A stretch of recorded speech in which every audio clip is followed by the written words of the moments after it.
So I'm very pleased to introduce to you this afternoon two speakers. Our first speaker is Wyn Grant, and Wyn is Professor in the Department of Politics and International Studies at the University of Warwick. He was head of department there from 1990 to 1997, and he's now a senior tutor. But he's also a member of the Population and Diseases Research Group in the Department of Life Sciences, and he teaches there and at the Warwick Crops Centre. Last year, in 2010, Wyn was presented with the Diamond Jubilee Lifetime Achievement Award by the UK Political Studies Association.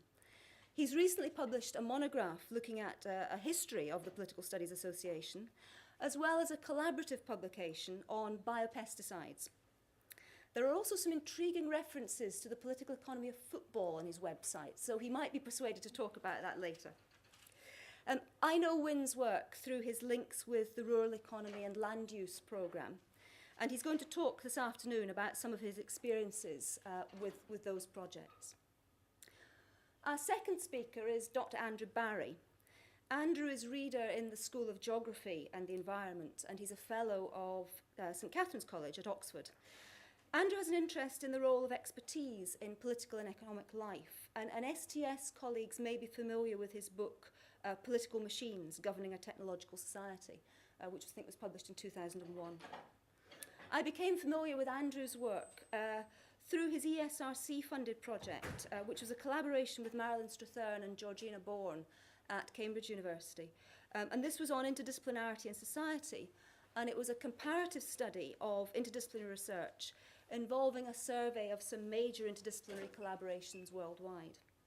And with Georgina Bourne, I think Andrew's editing a new book entitled Interdisciplinarity, Reconfigurations of the Social and Natural Sciences, and I think that's due for publication by Routledge later in the autumn. So this afternoon, Andrew is going to talk about the challenges posed by such interdisciplinary collaborations, and his title is A More Than Social Science. So we're going to start with Wyn's talk. I've asked the speakers to each talk for about 40 minutes. I'm then going to suggest that we have a short break of about 10 minutes for questions directly related to that presentation, so some fairly short factual questions, hopefully. If we stick to that sort of timing, then we should have a good 40 minutes at the end of the session for a more general discussion across the two papers, and we'll aim to finish promptly at 5 o'clock. So I think, if you're ready, Wyn, are you mic'd up? Okay, thank you very much. And if you'd like to use that. Yep. Okay, thank you. Well, it's very good to be here in Edinburgh, even if the weather isn't very good. Maybe I should have said life sciences rather than biological science, because that's what our department has been renamed as in the last few months. And you can see where I'm from. The university is very keen that we're properly branded. Just a little bit about my own background and why I might be receptive to interdisciplinary research. As was mentioned, a lot of my work has been in the area of agriculture and rural policy, and also environmental policy, and if you work in that sort of area, you've got to be receptive really to the insights of a number of other social science disciplines such as agricultural economics, rural sociology and geography. Indeed, I'm giving a presentation at the Agricultural Economics Society next month on what has political science ever done for agricultural economics. The answer's probably not much, but we'll see.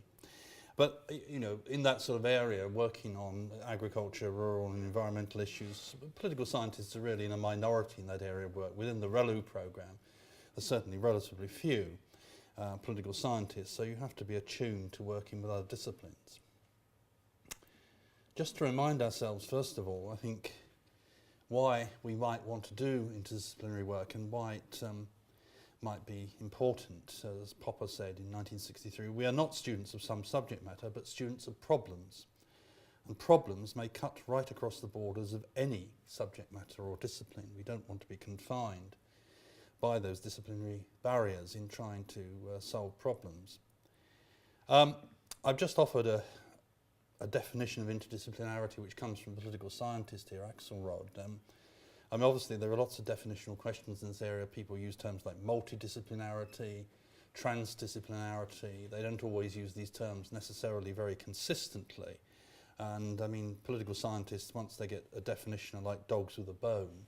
So I don't want to spend too much time on that. I'm just Axelrod's definition is by interdisciplinary research, I mean a mode of research that integrates information, techniques, perspectives, concepts and or theory from two or more disciplines or bodies of organised or specialised knowledge. We can discuss definition more later if you want to.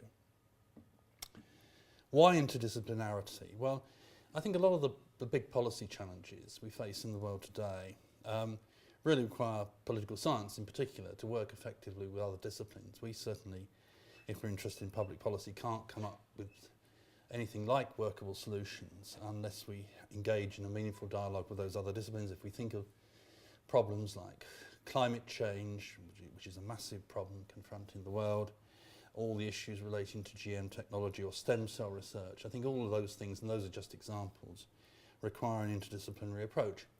And I mean, traditionally perhaps in political science people have worked with other social sciences. That has been perhaps a fairly natural relationship. But of course what we also need to do is to develop a working relationship with natural science, and that's been much less well mapped and explored, and it's what I want to talk about this afternoon, how one can develop that relationship and try to make it as effective as possible. I think it's also worth mentioning that there is a particularly feminist case for interdisciplinary research. Ackley and True have produced this rather interesting book called Doing Feminist Research, and what they argue there is that interdisciplinarity is very integral to feminist research. They say research is often impoverished by accepting the conventional boundaries that separate disciplines. In particular, the study of women and women's lives has often been neglected precisely because of these disciplinary boundaries and the desire to maintain them even in the face of new and relevant data. So one can accumulate quite a strong case, I think, for doing interdisciplinarity. The challenge is, of course, to try and do it well. Now, one of the big opportunities to develop interdisciplinary research has been through this, I think, now quite well known Rural Economy and Land Use, or RELU programme, which had initial funding of £25 million funded by the ESRC, BBSRC and NERC, but also by the Scottish Government and by DEFRA. Now, if you wanted to get money under RELU, you had to show that you had a genuinely interdisciplinary project.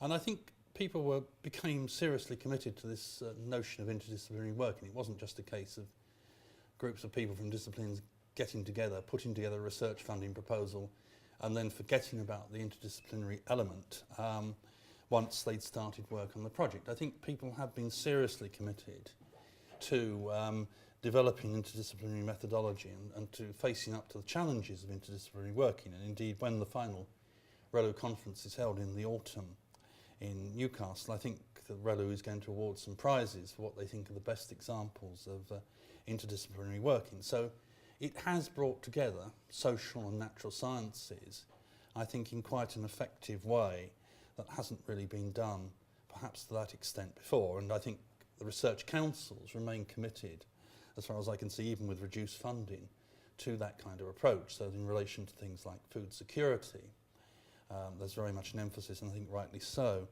on working across the natural and social sciences. Now, I was involved in two projects at Warwick.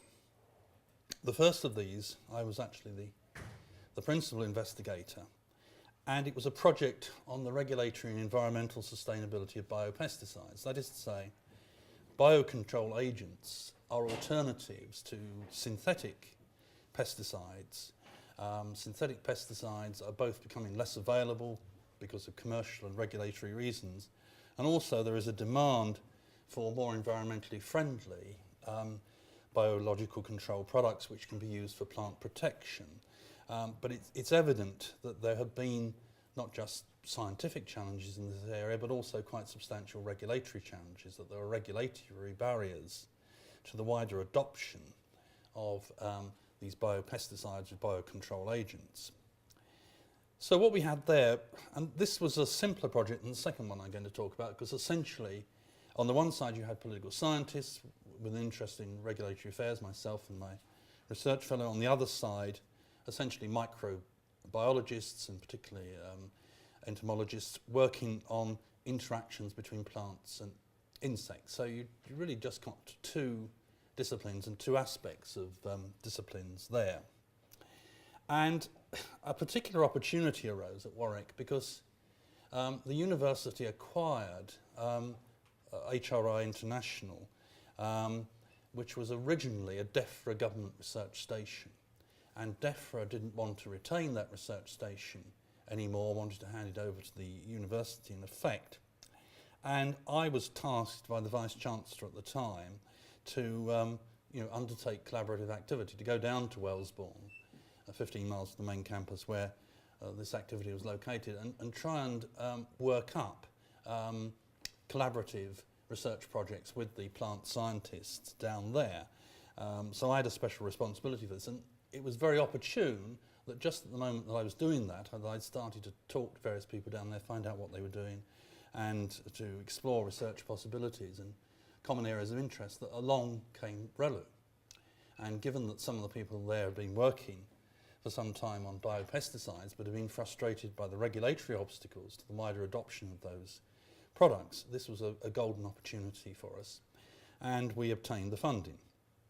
It was a big project by social science standards, but probably not a big one by natural science standards, about £330,000 in terms of funding. So that's much more than you get in the typical social science project, but it's not such a big project for the natural sciences.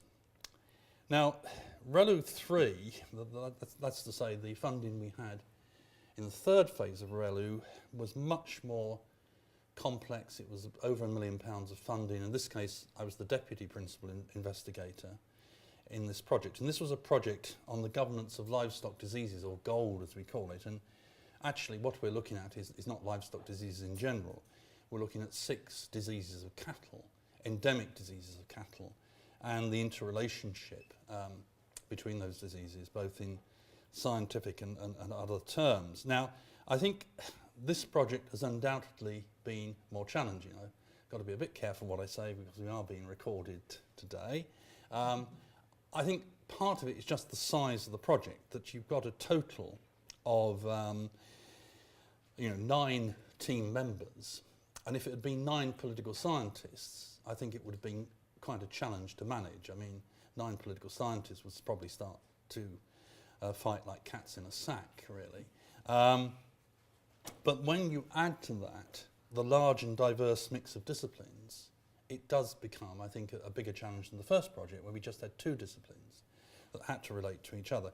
So we had 4 team members from biological sciences, but those represented a range of expertise. We had a veterinary scientist or veterinary epidemiologist, a qualified vet. We had an infectious disease epidemiologist, an ecologist, and a mathematical modeller, so different kinds of knowledge represented from the life sciences. There were 2 of us from political science, 2 collaborators from the economics department, and 1 from law. So this was a much more diverse group of people. And I think, to be honest, we did face bigger challenges than the first project in integrating these people. And I'll say quite frankly, at one stage, we had to bring in a life coach to spend a day with us to try and resolve some of the issues that had arisen between members of the team. Now, I mean, there are obviously compatibility issues here.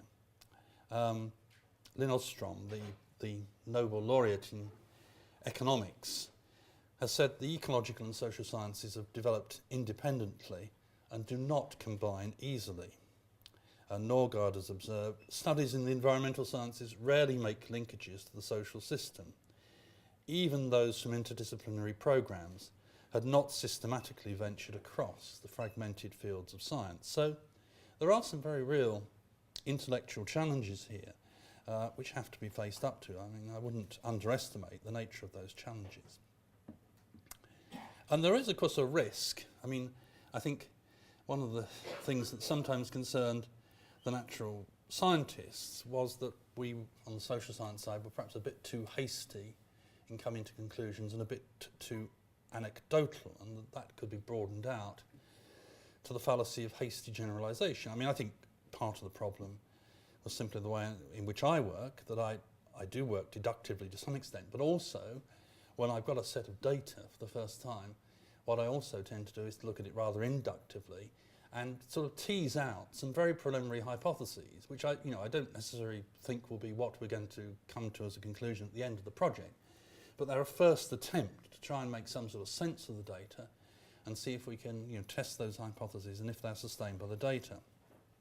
So there is a risk, and I'll come back to this at the end of the talk, that natural scientists may feel that social science is not rigorous and that it's too reliant on anecdote, which of course is not scientific in any sense. Now, there's no doubt that interdisciplinary research requires mutual respect for each other's disciplines and a measure of confidence in each other's findings. I think there is a flip side to that. I think in the livestock diseases project, we were sometimes too polite and respectful to each other, and we didn't challenge each other enough about things which we were uncertain about in relation to the other disciplines. So you're trying to be respectful of the other discipline, and perhaps that leads you to be a little bit too restrained in what you say. So it's quite a difficult balance, I think, to draw in practice.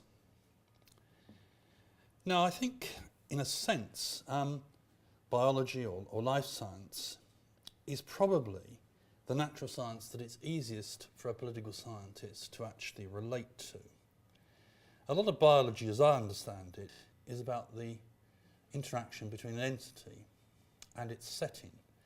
And a lot of political science is really about that. I mean, right at the core of political science is the study of institutions. I mean, institutions broadly conceived. I don't mean just formal institutions or organisations. I mean networks, rules of the game, norms, all those sorts of things. But I mean, the study of institutions, the notion that institutions matter, that institutions make a difference, is right at the core of political science. And those institutions then have to be understood within a context. Can't be understood in isolation. They have to be understood within a particular economic, social and historical setting.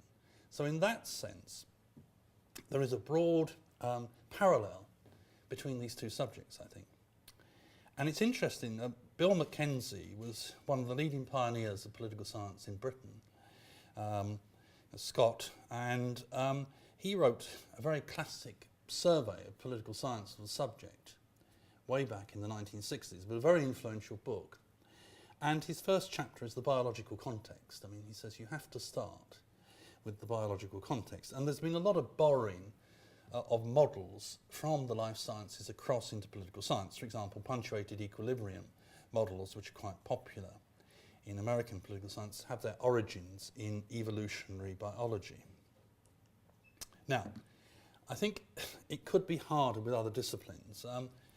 I was invited by the physics department at Warwick to collaborate with them on a research bid, and I felt I ought to do so.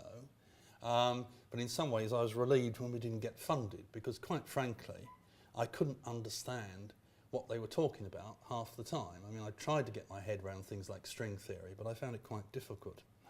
I mean, obviously with biology, I hadn't done any biology since I was 16. I had to sit down and read a lot of undergraduate biology textbooks to get myself up to speed, but I think I found that rather easier than reading things from physics. But in a more general sense, it may be that collaboration with natural sciences could be easier than with other social sciences, because we're quite some way apart in what we do and how we do it. This perhaps increases the sense of mutual respect. And there's less fear, particularly for a discipline like political science, of capture. I mean, at various times, political science has been under attack, so to speak, from other social science disciplines which really want to subjugate political science. At one time, it was really sociology. Sociologists said there's a subject called political sociology. There isn't a subject called politics. You know, it's a sub-discipline of sociology. Sociology as a discipline has run into trouble. And more recently, I think the challenge has come from economics, with the notion that you can have economics models of politics which tell you basically all you need to know. So actually, collaborating with what may appear to be proximate disciplines may be more difficult. I mean, if you look at economics, the two main courses I teach, I mean, I teach courses in life sciences as well, but the two main courses I teach are courses I teach with economists. But although we've taught those courses jointly for many years in one case, that's never really led to much common research. I mean, I think I've once done a research project with some labour economists, and that's really the sum of it. And it may be, of course, that one of the problems here is the methodological individualism, which is very inherent in economics, because in political science we're very concerned with collectivities and collective forms of behaviour, which is, again, quite amenable to something like life sciences, but possibly is less amenable to economics with its notion of the rational utility maximising agent. I also wonder how hard it will be to collaborate with history as a subject. I mean, I think in the project, particularly in the Gold project, I've done a lot of archival work in the National Archives at Kew, but I think my approach to the archives is different from that of a historian. I mean, I'm seeking to make generalisations, I think, in a way that many historians would not be comfortable with. They would want to have much more of a narrative account, which pay much more attention to the subtleties and complexities of what was being observed, whereas I'm interested in applying certain kinds of social science theories to the historical data that I've collected. So politics, I think, is quite well placed to undertake this sort of work. I've always thought of it as a kind of junction subject of the social sciences. It was really had its origins. It came out of the subjects of history and philosophy, has drawn on the insights of economics and sociology, certainly, and perhaps to a lesser extent, the study of law, psychology and geography. And perhaps we should be more open to those disciplines. Now, of course, this openness, or eclecticism, as it's often referred to, in some ways poses some challenges, but it can also be seen as a strength, because it does allow interdisciplinary work to flourish. There is this notion of being relatively open to other disciplines. It's just that in the past it's mainly been disciplines which could be described as social sciences in broad terms, or humanities anyway. Now, reference was made earlier to this book that I wrote for the Political Studies Association on the history of the association. I tried, as the title says, I tried to make it a study or a story about the development of the discipline of political science, because I thought that was much more interesting than just looking at the history of the association. The history of the association reflects the historical development of the discipline. But I think, obviously, there are risks with such a history. The problem is that if you write a disciplinary history, even more so an associational history, you risk privileging the category of the discipline, as if its institutional presence demarcates boundaries, or the flow of ideas, or explains the way in which ideas have developed within such boundaries. So there are a lot of downside risks with that kind of approach, although one of the things that, of course, comes out of such a history in the case of political science is the interdisciplinary nature of the subject.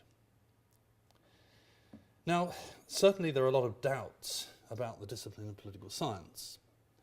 The late Brian Barry said the most striking feature of the study of politics in Britain is its very weak tendency to disciplinary boundary management. Political scientists are perhaps not that concerned about what constitutes political science, or who is a political scientist, or who is qualified to call themselves a political scientist. And of course, this is in turn has led to questions about whether it really is a discrete discipline, or whether it's just really a field of study or a subject area rather than discipline as such. But in my view, this has some positive consequences. I mean, certainly political scientists believe in methodological, most of them do, believe in methodological pluralism. They don't believe that there is one method or set of techniques which is superior to its alternatives. So there is extensive use of quantitative techniques, but there is also extensive use of qualitative techniques, a variety of qualitative techniques. And one of the biggest groups within the American Political Science Association, which I'm a member myself, is the multi-method research group. That is to say, the group which seeks to bring together and combine in an effective way quantitative and qualitative techniques, which is, in my view, the best way of proceeding. One needs to use quantitative data subject to statistical tests, but one also needs to use other kinds of data, for example, data that has been produced by semi-structured interviews or participant observation. Now, of course, all this could be influenced by one's own particular approach. I mean, if one is a positivist, one may find it easier to work with natural scientists than an interpretivist or social constructivist would, and the other way round. But I think what was interesting about our project was that actually the contribution that came from political science in the Gold project that was most appreciated was the contribution from discursive framing. That is to say, particularly when we were looking at the story of bovine tuberculosis, how particular understandings of the badger, and particularly something called the rogue badger, which in fact was a completely fictional creature, in which civil servants and policymakers came to believe in the existence of this rogue badger, which didn't actually exist, and it came to exert a substantial influence on the frame in which policy making occurred. Now, personally, I mean, I would see myself more as a scientific realist. That is to say, I do believe, as natural scientists do, that there is an external reality that can be observed through sensory perception in a systematic way. But I also believe, as Max Weber, the German sociologist, argued, that we are, in a sense, cradled within webs of meaning that we have constructed ourselves as humans. And one needs to bring both these elements together in any kind of analysis, in my view. Now, what about our projects in practice? Well, there's no doubt it was a steep learning curve for the political scientists. I mean, we had to learn quite quickly a certain amount of very basic biology in order to understand what we were trying to talk about. It's interesting, certainly in the first project, that our biological colleagues thought that a political scientist might be identified with a particular political position, or at least with research in the relative legitimacy of different political positions. So how did we try to create understanding? Well, I mean, we adopted a procedure which I think worked quite well. What we did is we gave the people from the other discipline literature to read, a particular article typically, and then asked them to come back to the next team meeting and present a summary of what they understood that article was saying. So we were reading articles in the science journals, our biological colleagues were reading articles from the political science journals, which were relevant to our project. And I think this helped to clear away a lot of misunderstandings. And more important than that, it helped to create an understanding of how the other disciplines worked. What were the kind of methodologies that they used, and what were the particular kinds of vocabularies that they used in the pursuit of their subject. And I think this is one of the big areas of potential difficulty, this whole area of language and terminology. Academic disciplines generate their own jargon for very good reasons. They need precise terms to distinguish particular things. And of course there's often a lot of discussion when one looks at what has been written about interdisciplinary research of the need for a common language. I mean, I'm not sure that a common language is necessarily something that's readily achievable. One of the phrases that's been used is the notion of a trading zone, so that you have a kind of interdisciplinary partnership in which two or more perspectives are combined, and out of that a new shared language develops. Well, I wouldn't claim that in our projects we've developed a new shared language, and I think probably what we have tried to do, which is something that's less ambitious but possibly more feasible, is to have some kind of shared understanding of the particular terminologies we use and what meaning those terminologies convey. I think one of the big differences in practice, particularly in the second project, was in terms of attitudes to public engagement. For a political scientist, this is something that's relatively routine.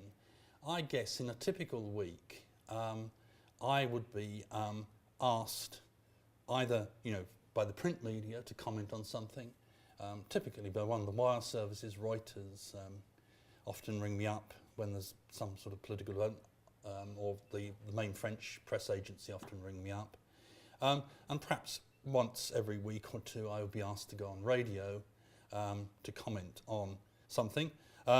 Sometimes I'm asked, I'd go on television. That's usually Sky Sports News to comment on football, though, not on these more academic topics. Now, it's interesting. I mean, I also have a number of blogs, and reference was made to the ones on football, which are certainly have the largest number of hits. But I mean, I also, for example, have a blog on the Common Agricultural Policy and debates surrounding the Common Agricultural Policy and its future development. And some of my natural science colleagues were shocked by that. They thought, you know, the notion that you would go out and start blogging about these topics you were working on was really a bit odd, and that you should never say anything until you're absolutely sure of your results. Whereas my view was that there's an ongoing public debate. As a social scientist, you have one of your responsibilities is to make some kind of contribution to that ongoing public debate and make the knowledge that you have available in a way that is accessible to interested members of the general public. I mean, I'm not saying everyone. I mean, I guess the sort of person you have in mind is the average kind of Radio 4 listener. I mean, I was phoned up by the Sun once on the subject of the Common Agricultural Policy, who asked if they could get a boat onto the wine lake, and I had to explain the wine lake wasn't actually out in the open air, and this idea of having a boat on it with bikini-clad lovelies was not actually going to work. I think the biggest challenge in practical terms is co-authorship. Biological scientists are used, I mean, if you look at a paper in Nature or Science, biological scientists are used to very tersely argued research papers that present the key findings within a few printed pages. Now, political science articles are much more discursive, and typical length is about 8,000 words or even longer. I mean, I think probably as political scientists we are too discursive, and it would be quite a good discipline if we had to write shorter pieces. But it really has been, you know, I think the biggest practical challenge has been to write together and to carve out a coherent and readable paper which is acceptable to the disciplines involved and which is reasonably comprehensible to the people who are going to read it. I mean, one of the things I've found very difficult with natural science are the different conventions about the number and ordering of authors. I mean, very typically, natural science papers have a lot of authors on them. And it seems to me practically that if you were in the lab at the time the data was being observed or collected, you get your name on the paper. And there seem to be all sorts of odd conventions which I've never quite understood about the significance of your name being first or last or even in the middle can apparently be significant in different ways. And this actually posed some very real practical problems. How are we going to put authors in any kind of order? Well, often what we ended up doing was putting them in an alphabetical order. But this had some rather odd results. I mean, this is the cover of our book on biopesticides, out of the biopesticides project. The names are in alphabetical order. In fact, most of the book was written by myself and Dave Chandler, my opposite number in plant sciences. The person who comes first, Alistair Bailey, who's a good friend of ours, but Alistair was someone we brought in. We didn't have an economist on that project, so we asked Alistair, who was doing a sister project on RELU, to come in and write a chapter in the book on the economics dimension. It was a very good chapter, but it was actually quite a small part of the total book, because now the book is known as Bailey et al., because we couldn't agree on any other sort of ordering for the book. It would have just been too complicated a negotiation. But I think we are starting to get there. In a few weeks, in fact I've seen the off-prints already, there's a special issue of Philosophical Transactions of the Royal Society, which I understand is quite a well-regarded journal, in which we have papers from both the biopesticides and the livestock diseases project. And one of the advantages of that particular journal is it will accept articles which are of a greater length. And I suppose one of the things I think we've done quite well is that, particularly in the livestock diseases project, what we got, and I think this is relatively novel, is an integrated model using epidemiology and political science. That is to say, what I did, well, I wrote something called what I call a political science diseases model, infectious diseases model of animals, principally, although it might be applicable to humans. And then we had a lot of epidemiological data because we had a very extensive set of blood tests of cattle, which we fed into that model and combined the two approaches in order to generate what are hopefully relatively novel results. So we have managed to write things together, but I mean, I wouldn't say that it's been an easy task to do that. So I think we're sort of coming to the end of the 40 minutes. I think for me, this has been, and for all of us, I think it has been in general a very positive experience. I mean, it's happened to me in the final phase of my career, and I think it's probably been the most exciting and challenging thing that I've done in my career. But I wouldn't like to pretend that there are no real practical challenges in effectively working together. I think there are some very serious ones. And of course, we shouldn't think that everyone is convinced by this. The Warwick HRI is now the Applied Crops Centre within the university. And the new, well, someone, I've got to be careful how I specify this, but someone very senior in life sciences was down there recently, and it was reported to me that that person's comment were, well, about the social sciences. Well, social sciences are waffle, essentially, but they're useful for ticking boxes in research applications. So I wouldn't want to pretend that we've won over every natural scientist to our way of thinking about the value of interdisciplinary research. But I think we've made some progress. I think we've learnt some lessons. And I think there are some challenges which remain outstanding. So I shall stop at that point, and we can have some specific questions. Thank